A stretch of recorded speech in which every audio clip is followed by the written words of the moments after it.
Hi friends, welcome to my channel. ఈరోజు నేను చెప్పే అప్డేట్ ఏంటంటే, నిన్న జరిగినటువంటి ఏపీ బడ్జెట్ 24-25కి ఉచిత బస్సు, తల్లికి వందనం, మహిళలకు 1500 రూపాయల అంశాలపై కీలక బడ్జెట్ అప్డేట్ జరిగింది ఫ్రెండ్స్. దాని గురించి మనం పూర్తి వివరాలు తెలుసుకునే ముందు మీరు నా ఛానల్ ఫస్ట్ టైం చూసినట్లయితే సబ్స్క్రైబ్ చేసుకోండి, అలాగే లైక్ చేయండి.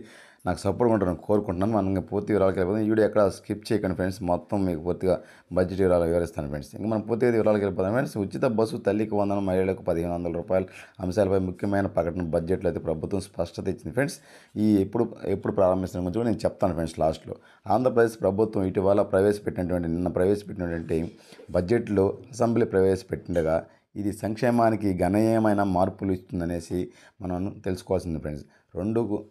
2.90 లక్షల కోట్లు ఆర్థిక మంత్రి పయ్యావుల కేశవరావు గారు వ్యవసాయం శాఖ, పంచాయతీ రాజ్ మరియు విద్య వంటి రంగాలకు ప్రాధాన్యమిస్తూ రాష్ట్ర ఆర్థిక సవాళ్లకు కూడా పరిష్కరించారు.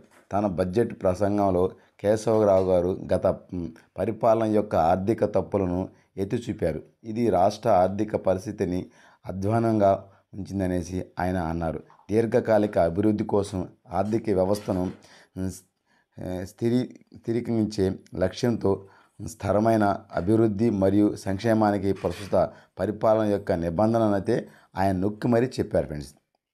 అలాగే బడ్జెట్లో చర్చించిన కీలక హామీల్లో మహిళలకు ఉచిత బస్సు ప్రయాణం, సూపర్ 6 ఎన్నికల్లో వాగ్దానాల భాగంగా ఈ పథకం రాష్ట్ర వ్యాప్తంగా ఉచిత ప్రజా రవాణా అందించడం ద్వారా మహిళలకు సాధికారత కల్పించడం, వారికి చలనశీలత మరియు ఆర్థిక స్వతంత్రాన్ని పెంపొందించే లక్ష్యంగా ఉంటుందనేసి ఆయన చెప్పడం జరిగింది ఫ్రెండ్స్.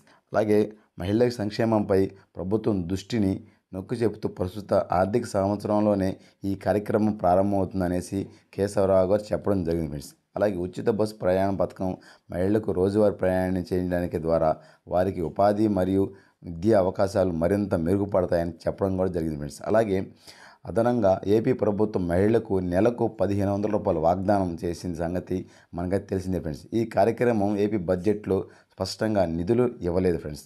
కానీ వచ్చే ఆర్థిక సంవత్సరంలో అమలయ్యే బడ్జెట్లో చేపడతామనేసి, ప్రస్తుతం ఆర్థిక పరిమితులు దాని ప్రవేశానికి ఆలస్యం అవుతుందనేసి ఆయన చెప్పడం జరిగింది ఫ్రెండ్స్. అలాగే మహిళల కోసం ప్రస్తుతం ఉన్నటువంటి ఇతర సంక్షేమ పథకాల్లో ఎల్పీ గ్యాస్ సంబంధించి కనెక్షన్లు అందించే దీపం పథకం, స్వచ్ఛమైన వంట శక్తి ప్రోత్సహించడం ద్వారా ఇప్పటికే అనేక కుటుంబాలకు ప్రయోజనం చేకూరుతుందనేసి ఆయన చెప్పడం జరిగింది ఫ్రెండ్స్.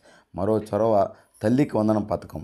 విద్యా సంస్థలో తల్లులు గౌరవించే లక్ష్యంతో రాబోయే ఆర్థిక సంవత్సరంలో నిధులు కూడా అందుతాయనేసి ఆయన చెప్పడం జరిగింది. ఈ కార్యక్రమాలు ఆంధ్రప్రదేశ్లోని మహిళలకు మరియు కుటుంబాలకు జీవన పరిస్థితులకు మెరుగుపరచడానికైతే మరియు సహాయక వాతావరణాన్ని స్పష్టడానికి అయితే ప్రభుత్వం దోహదపడుతుందనేసి చెప్పడం జరిగింది ఫ్రెండ్స్. అలాగే ఈ 2024-25 బడ్జెట్ సముచ్చయం విధానాన్ని ప్రతి పాద సంక్షేమ పథకాల కట్టుబాట్లను ఆర్థిక సంవత్సరాలతో కలపడం, ప్రతిష్టాత్మకమైన సంక్షేమ కార్యక్రమాలను దృష్టిలో ఉంచుకొని ప్రణాళికలు మరియు వనరుల కేటాయింపులో ప్రభుత్వం జాగ్రత్తలు వహించిందనేసి చెప్పడం జరిగింది. ప్రస్తుతం ఉన్నటువంటి ఆర్థిక సవాళ్ళ గురించి ఏపీ ప్రభుత్వం యొక్క స్పష్టత, దీర్ఘకాలిక సంక్షేమ పథకాలకు దాని ప్రాధాన్యతలతో పాటు రాష్ట్రంలోని సుస్థిరత వృద్ధికి మరియు బలహీన వర్గాల సాధికారతకు నిబంధనలను సూచించింది. ఈ బడ్జెట్లో ఆంధ్రప్రదేశ్ అంతటా మహిళలకు మరియు గ్రామీణ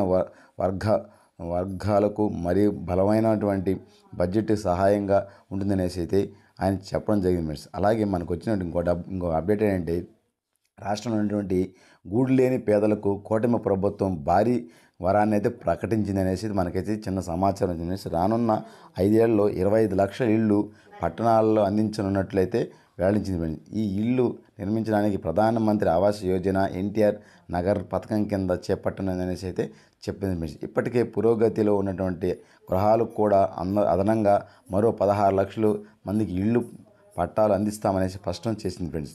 కాలనీలు పేరుతో వైకాపా ప్రభుత్వం పూర్తి చేయకుండా వదిలేసినటువంటి 6,90,000 గృహాల నిర్మాణం కూడా పూర్తి చేయనున్నట్లయితే తెలిపారు ఫ్రెండ్స్. ఈ కాలనీ ఇచ్చేటటువంటి పథకం పేరు ప్రధానమంత్రి ఆవాస్ యోజన నగర్గా మార్చబడిందనేసి ఆయన చెప్పడం జరిగింది ఫ్రెండ్స్. ప్రధానమంత్రి ఆవాస్ యోజన గ్రామీణ పథకం కింద 1,79,00,000 ఇల్లు పూర్తి చేయనుందనేసి చెప్పడం జరిగింది ఫ్రెండ్స్. అలాగే మనకు ఇంకొక అప్డేట్ కూడా ఏమొచ్చిందంటే ఫీజు రిమైండ్మెంటు గత ప్రభుత్వం పెండింగ్లో పెట్టినటువంటి ఫీజు రిమైండ్మెంట్ బకాయిలను దశల వారీగా విడుదల చేస్తామనేసి చెప్పడం జరిగింది ఫ్రెండ్స్. అలాగే రజకులకు, దూదేకులకు, నాయన బ్రాహ్మణులకు తదితరుల వృత్తి పద్ధతుల ద్వారా జీవనోపాధిగా ఆర్థిక సాయం అందిస్తామనేసి చెప్పడం జరిగింది ఫ్రెండ్స్.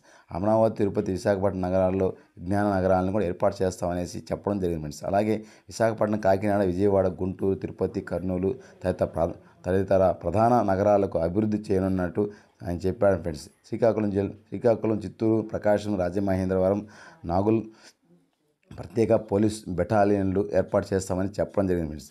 అయితే ఈ మహిళలకు సైబర్ పోలీస్ స్టేషన్లు కూడా ప్రత్యేకంగా ఏర్పాటు చేస్తామని చెప్పడం జరిగింది ఫ్రెండ్స్. అయితే ఈ బడ్జెట్లు సమావేశం అయినప్పుడు మనకు తెలిసింది ఏంటంటే దీంట్లో అన్నదాత సుఖీభవ ప్రధానమంత్రి కిసాన్ పథకం ద్వారా కూడా రైతులకు పెట్టుబడి సాయం కూడా ప్రకటించడం జరిగింది ఫ్రెండ్స్. అలాగే ఈ రుణం తక్కువ అంటే రుణం ఎక్కువతో ఆ వడ్డీ అతి తక్కువతో ఇవ్వాలనేసి ఈ బడ్జెట్లో కూడా పెట్టడం జరిగింది ఫ్రెండ్స్. ఇవన్నీ మనం ఈ నెరవేరడానికి వచ్చే బడ్జెట్ లోపు జరుగుతుంటే మార్చి ఏప్రిల్లో జరగబోయే ఇంకో బడ్జెట్లో కూడా ఈ లోపే ఈ పథకాలు చేస్తారనేసి మనకైతే స్పష్టంగా అర్థమవుతుంది ఫ్రెండ్స్. తల్లికి వందనం పథకం ఆల్రెడీ జనవరిలో ఇస్తామనేసి చెప్పడం జరిగింది కాబట్టి మన కొంతమంది అలాగే ఈ తల్లికి వందనం ఈ ఉచిత ప్రయాణం బస్సు మన సంక్రాంతికి అయితే ప్రారంభిస్తారనేసి అయితే మనకి దీని ద్వారా అయితే మనకి అర్థమవుతుంది ఫ్రెండ్స్. దీనికి కావాల్సినటువంటి డాక్యుమెంట్లు కూడా అందరూ రెడీ చేసి పెట్టుకుంటే దీనికి సంబంధించినటువంటి తల్లికి వందనంకి సంబంధించినటువంటి డాక్యుమెంట్లు క్యాస్ట్ సర్టిఫికేటు, ఇన్కమ్ సర్టిఫికేటు, అలాగే తల్లిది బిడ్డలది సంబంధించినటువంటి ఆధార్ కార్డులు, ఎటువంటి తప్పులు లేనటువంటి తల్లికి ఆధార్ కార్డుకి ఫోన్ నెంబర్ లింక్ ఉండాలి, అలాగే బిడ్డకి Aadhaar card phone number link ఉండాలి, అలాగే ఎన్పిఎస్ లింకులు కూడా చేసుకోవాలని చేస్తే ప్రభుత్వం చెప్తుంది ఫ్రెండ్స్. ఇప్పుడు చేస్తున్నారు కూడా.